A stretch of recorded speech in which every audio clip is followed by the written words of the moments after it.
બની છે, ત્યારબાદ શું પોલીસે એક્શન લીધી છે અને આરોપી ક્યાંથી પકડાયો?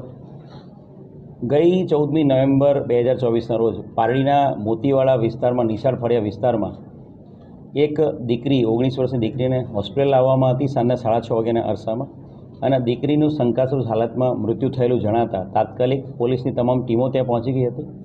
દીકરીનું મૃત્યુ શંકાસ્પદ હાલતમાં થયું છે એની ધ્યાને રાખીને સુરત શહેરના નિષ્ણાત ફોરેન્સિક એક્સપર્ટ દ્વારા, ફોરેન્સિક ડૉક્ટર દ્વારા એનું પીએમ કરવામાં આવ્યું હતું. અને પ્રાથમિક તપાસમાં આ દીકરી છે, જે કોલેજની દીકરી છે 19 વર્ષની, એની સાથે દુષ્કર્મ થયા બાદ એનું ગળું દબાવીને હત્યા કરવામાં આવ્યું છે એવું ધ્યાને આવ્યું હતું.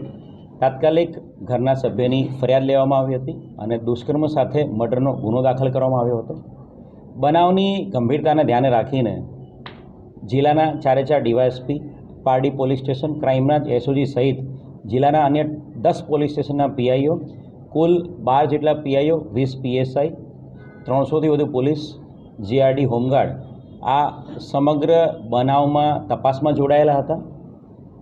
આ તપાસમાં જે બનાવના સ્થળેથી બેગ મળી આવી હતી, એ બેગમાં મળેલા કપડાના વર્ણનના આધારે અને રેલવે સ્ટેશનની નજદીકતાને ધ્યાને રાખીને ઉદવાડા રેલવે સ્ટેશન અને આસપાસના જિલ્લાના તમામ રેલવે સ્ટેશન ઉપર તપાસ કરવામાં આવી હતી. આ તપાસમાં અલગ અલગ રેલવે સ્ટેશનના આરપીએફના અધિકારીઓ સાથે સાથે ગુજરાત રેલવે પોલીસના તમામ અધિકારી કર્મચારીઓને પણ ખૂબ સપોર્ટ મળ્યો હતો. વાપી રેલવે સ્ટેશન ખાતેના સીસીટીવી કેમેરા ચેક કરતાં વાપી રેલવે પોલીસ અને વાપી વલસાડ જિલ્લા પોલીસને એક સારી સફળતા મળી હતી કે જેમાં બનાવના સ્થળેથી મળેલા કપડાના વર્ણનવાળો એક વ્યક્તિ એ કપડાં પહેરેલો અને એ જ બેગ સાથેનો એક વ્યક્તિ અમને શંકાસ્પદ મળ્યો હતો, જે અમારો બનાવનો એક પ્રાઇમ સસ્પેક્ટ હતો. અને સીસીટીવી ફૂટેજમાં પણ અમને ક્લિયર કટ એક આઈડિયા મળ્યો હતો કે આ જ વ્યક્તિ વાપીથી ઉદવાડા રેલવે સ્ટેશન પર બનાવના સમયે જ્યારે દીકરી ટ્યુશનમાંથી ઘરે જઈ હતી ત્યારે રેલવે સ્ટેશન પર ઉતર્યો હતો. એ પ્રાઇમ સસ્પેક્ટ જે અમારો છે એનું બેક ટ્રેકિંગ અમે ચાલુ કર્યું હતું. પ્રાઇમ સસ્પેક્ટનું બેક ટ્રેકિંગ કરતાં અમે છેક મછલીપટ્ટનમ, આંધ્રપ્રદેશના મછલીપટ્ટનમ ડિસ્ટ્રિક્ટ સુધી પહોંચ્યા હતા. મછલીપટ્ટનમ ડિસ્ટ્રિક્ટથી એણે જર્ની સ્ટાર્ટ કરી હતી. મછલીપટ્ટનમથી શિરડી, શિરડીથી બાંદ્રા, બાંદ્રાથી દાદર, દાદરથી વાપી અને વાપીથી ઉદવાડા. એ 12, 13, 14 નવેમ્બરની જર્ની હતી. આ જર્નીની જે તપાસ હતી એની અંદર તમામ રેલવે સ્ટેશન ઉપર ડીવાયએસપી ભાર્ગવ પંડ્યા સાહેબની સુપરવિઝનમાં અલગ 10 જેટલા પીઆઈ પીએસઆઈની ટીમો બધા જ રેલવે સ્ટેશન પર સીસીટીવી ચેક કરવા માટે ગઈ હતી. અને એમાં મળેલા સીસીટીવી ફૂટેજ આધારે વલસાડની અલગ ટીમો, જે Nashik jail, Thane jail, Palghar jail, Navsari jail, Lajpore jail સહિત અલગ જેલોમાં આ વ્યક્તિના વર્ણનવાળો કોઈ વ્યક્તિ મેચ થાય છે તપાસ માટે ગઈ હતી. અને એમાં લાજપોર જેલમાં એક મોટી સફળતા વલસાડ પોલીસને મળી હતી.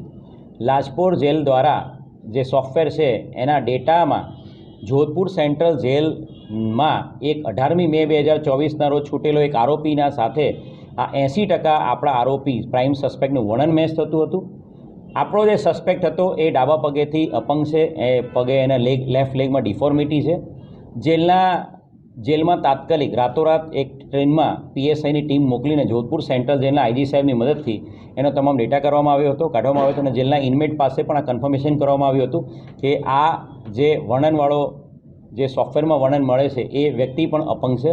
અને એની વ્યક્તિની આઈડેન્ટિટી રોહતક જિલ્લાના એસપી નરેન્દ્રજી સાથે પણ કન્ફર્મ કરવામાં આવી હતી. અને ખાનગી રાહે તપાસ કરાવતા એ આરોપી છે એના ઘર વિસ્તારમાં તપાસ કરાવતા એ ગુનાહિત ઇતિહાસ ધરાવતો વ્યક્તિ છે ને એ ડાબા પગે અપંગ છે કન્ફર્મ થઈ ગયેલું હતું. અને એ આપણો પ્રાઇમ સસ્પેક્ટ છે. એને શોધવા માટે વધુ અમને મહેનત કરવા માટે પ્રેરણા મળી હતી, કેમ કે કન્ફર્મ થઈ ગયો હતો કે આજે આરોપી છે. અને એ અનુસંધાને અલગ ટીમો જિલ્લાના તમામ રેલવે સ્ટેશનો સાથે પૂના સુધીના તમામ રેલવે સ્ટેશનો ઉપર, સુરતથી પૂના સુધી તમામ રેલવે સ્ટેશન પર ખાનગી રાહે જીઆરપીની સાથે વલસાડ પોલીસના માણસો ગોઠવવામાં આવ્યા હતા તમામ રેલવે સ્ટેશન ઉપર. અને એ જ રીતે તમામ રેલવે સ્ટેશનો ઉપર આરપીએફની ટીમોને પણ એલર્ટ કરવામાં આવી હતી. અને એ જે એલર્ટ કરેલા ફોર્સના કારણે ગઈકાલે સાંજે બાંદ્રાથી વાપી આવતી કોઈ ટ્રેનમાં એક વ્યક્તિ આ પ્રકારના વર્ણનવાળો ચડ્યો છે એની ચોક્કસ બાતમી આધારે એ વાપી રેલવે સ્ટેશન પર જ્યારે ઉતર્યો ત્યારે વાપી રેલવે પોલીસના કર્મચારીઓ દ્વારા એને તાત્કાલિક પકડી પાડવામાં આવ્યો હતો. અને એ આરોપીને પકડીને આરપીએફ અને જીઆરપી જેણે એને પકડ્યો છે એ લોકોએ વલસાડ જિલ્લા પોલીસને સોંપ્યો છે. આરોપીની પૂછપરછ કરતાં આરોપી આ ગુનાને અંજામ આપ્યાનું કબૂલાત આપે છે. આરોપીનું નામ રાહુલ કરમબીર જાટ છે. એ પોતે 29 વર્ષનો છે. રાહુલ કરમબીર જાટ એ મોખરા ખાસ વિસ્તાર છે રોહતકનો, ત્યાંનો વતની છે. એના પરિવારમાં એના પિતાજી છે, એનું મૃત્યુ થયું છે. એની માતા ત્યાં સિનિયર સિટીઝન છે અને એનો એક ભાઈ છે. રાહુલ નાનપણથી જ ચોરી ચકારીની ટેવવાળો છે. 4થા 5મા ધોરણમાં અભ્યાસ કરતો ત્યારથી એ સાયકલ ચોરીને એના ગુનાઓમાં શરૂ થઈ ગયેલો હતો. 5 ધોરણથી વધારે એનો અભ્યાસ નથી. એનો ગુનાહિત ઇતિહાસ ચેક કરીએ તો ટોટલ 13 જેટલા ગુનાઓ, અપહરણ, ચોરી, લૂંટ અને આર્મ્સ એક્ટના ગુનાઓ એની વિરુદ્ધ દાખલ થયેલા છે. એ મોટા ભાગે અલગ અલગ રોડવેઝમાં, હરિયાણા રાજસ્થાનની રોડવેઝની ટ્રકોમાં ડ્રાઈવર અને ક્લીનરીનું કામ કરે છે. એટલે ભારતભરમાં એની મૂવમેન્ટ થતી હોય છે. અને હેન્ડીકેપ હોવાના કારણે ટ્રેનમાં દિવ્યાંગોને માટેની અલગ બોગી હોવાના કારણે અને ટિકિટ લેવી ના પડતી હોતી, મેક્સિમમ ફ્રી ટાઈમમાં ટ્રેનમાં એ જર્ની કરતો હોય છે. આરોપીને અટક કર્યા પછી તમામ ડીવાયએસપી, ક્રાઇમ બ્રાન્ચ, એસઓજી તમામ પોલીસ દ્વારા ગઈકાલે આખી રાત એની પૂછપરછ કરવામાં આવી હતી. એના જે ટેકનિકલ ડેટા મળ્યા છે એ અને એની પૂછપરછ કરતાં એ ખૂબ મોટી સફળતા વલસાડ જિલ્લા પોલીસને મળી છે. પારડી પોલીસના જે રેપ વિથ મર્ડરના ગુના સિવાય અન્ય 4 જગ્યાએ છેલ્લા 25 દિવસમાં એણે મર્ડર કરવાની કબૂલાત આપે છે. જે તપાસ કરતાં તમામ જગ્યાએથી એના કન્ફર્મેશન મળ્યા છે. કર્ણાટકા રાજ્યનું મેંગલુરુ છે, ત્યાં એક વ્યક્તિની એણે એના કન્ફર્મેશન મળ્યા છે. કર્ણાટકા રાજ્યનું મેંગલુરુ છે, ત્યાં એક વ્યક્તિની એણે 25મી ઓક્ટોબરે હત્યા કરેલી છે. એ ગળું દબાવીને ટ્રેનની અંદર જ હત્યા કરે, જેમાં મર્ડરનો ગુનો ત્યાં દાખલ થયેલો છે, જ્યાં અનડિટેક્ટ છે. એ જ રીતે પશ્ચિમ બંગાળના હાવરા જિલ્લામાં 19મી નવેમ્બરે એક તબલાવાદક, એક તબલા પ્લેયર, એક મેલ પર્સન, પુરુષ વ્યક્તિનું પણ એણે ચાકુથી મર્ડર કરીને ટ્રેનમાં જ મર્ડર કર્યું છે અને લૂંટ કરીને એની ભાગી ગયેલો છે 19મી નવેમ્બરે.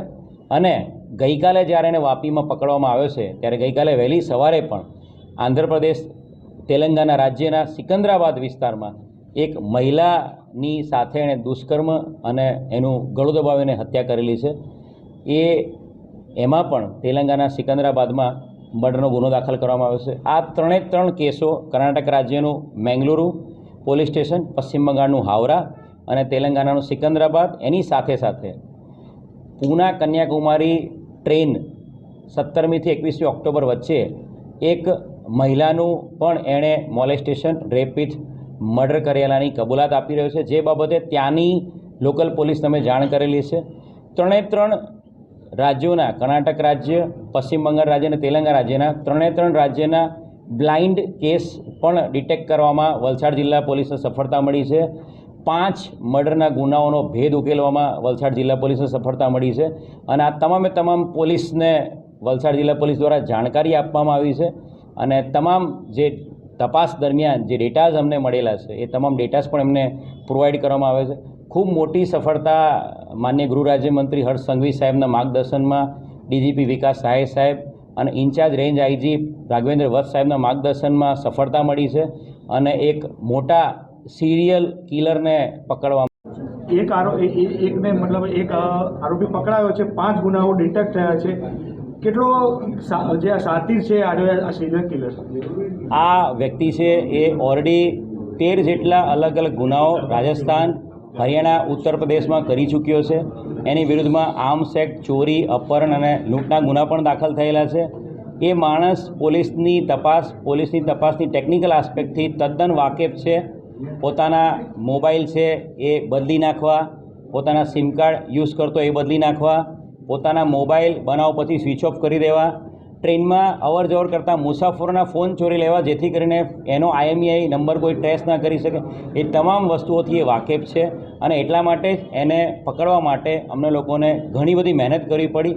અને સતત 10 દિવસની મહેનત પછી અને તમામ અલગ અલગ એજન્સીઓના સપોર્ટના કારણે આ આરોપીને પકડવામાં આવ્યો. કેટલા સીસીટીવી ફૂટેજ ચેક કરવામાં ટોટલ વાત કરીએ તો 2000 જેટલા સીસીટીવી ફૂટેજ અલગ અલગ રેલવે સ્ટેશનોના, પારડી શહેર વિસ્તારના, ઉદવાડા શહેર વિસ્તારના, વાપી શહેરના, ઉમરગામના, વલસાડ શહેરના, એની સાથે સાથે સુરત શહેરના અને છેક down the line Machilipatnam railway station સુધી તમામ રેલવે સ્ટેશન જ્યાં પણ સીસીટીવી અવેલેબલ છે એ સીસીટીવી રેલવે સ્ટેશનના અને સાથે સાથે રેલવે સ્ટેશનની બહારના પણ સીસીટીવી ચેક કરવામાં આવ્યા હતા. વાપીમાં એની કોઈ ટાર્ગેટ કર્યો? એ દિવસે શું ઘટના બનેલી? એ દિવસે જે ઘટના વાત કરીએ તો એ વ્યક્તિ છે જે આરોપી રાહુલ જાટ, એ દાદરથી વાપીની ટ્રેનમાં એ અરાઉન્ડ 2 વાગ્યાની આસપાસ ઉતર્યો હતો અને વાપીથી ઉદવાડા જતી ટ્રેન એને સામેના પ્લેટફોર્મ પર દેખાઈ. એ પ્લેટફોર્મ 2 પરથી કૂદીને પ્લેટફોર્મ 1 પરના છેલ્લા ડબ્બામાં, દિવ્યાંગ ડબ્બામાં ચડી ગયો હતો અને 2:30 જ્યારે ટ્રેન ઉદવાડા પાસે આવી ત્યારે ઉદવાડા પરથી ઉતરી ગયો હતો અને સામેના પ્લેટફોર્મ પર જ્યારે વોક કરી રહ્યો હતો ત્યારે આપણી દીકરી જેનું દુષ્કર્મની હત્યા થઈ છે દીકરી, એના રૂટીન નિત્યક્રમ પ્રમાણે ટ્યુશનનો પહેલો દિવસ હતો ત્યારે એ પ્લેટફોર્મ પરથી, પ્લેટફોર્મના એન્ડથી એ ટ્રેક ઉપરથી ચાલીને સામે જે નિશાળ ફળિયા જવાનો રસ્તો ત્યાં ચાલતી જતી હતી.